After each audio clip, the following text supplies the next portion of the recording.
कलयुग के बात में बताओ सुनाओ भाई। अरे आजकल के बेटा मन अरे माता पिता के बिल्कुल एक पैसा के नहीं समझे। कैसे?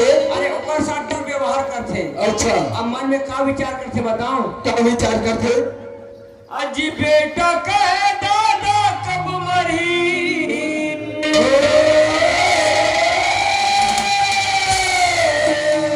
बेटा कहे दादा कब मरी, बैठ के संग जब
जैसे बच्चे ने जन्म देते तो लड़के जैसे बड़े बाप थे बोले ना पढ़ा लिखा के संस्कार कर देते। जैसे लड़के जवान होते भाई ओकर बाद बिहार तब कर देते। हाँ भैया ओकर बाद जैसे घर में बहू आते तो बेटे जो है बहू के बस में चले जाते। और जे माँ बाप अपन पेट की निवाला काट काट के पढ़ा लिखा रहे थे ना वही माँ बाप ने घर से बाहर फेंक देते। लेकिन भैया कोई भी पुत्र अपने माता पिता के साथ ऐसा नहीं करना चाहिए भैया। नहीं करना चाहिए जी। से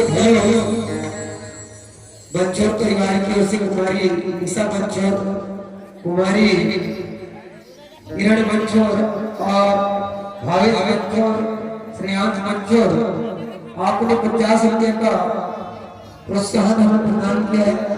मैं अपनी संस्था की ओर से आपका कोटि कोटि धन्यवाद ज्ञापित करता हूँ। तो आइए दुनिया वालों आप सब सुन लीजिए कायखंड का ये पंक्ति। यदि हम माँ बाप को आज दुख देखते हैं ना तो कल हमारे आने वाले औलाद भी हमारे साथ यही बर्ताव करेंगे। इसलिए जो माता पिता ने खुश कर दिया समझो भगवान खुश हो गया। अजिताई बतावे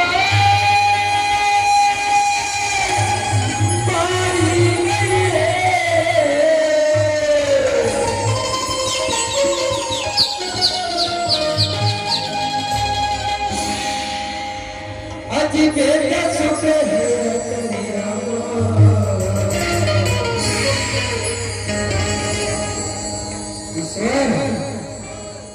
पछतावे मेरे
आई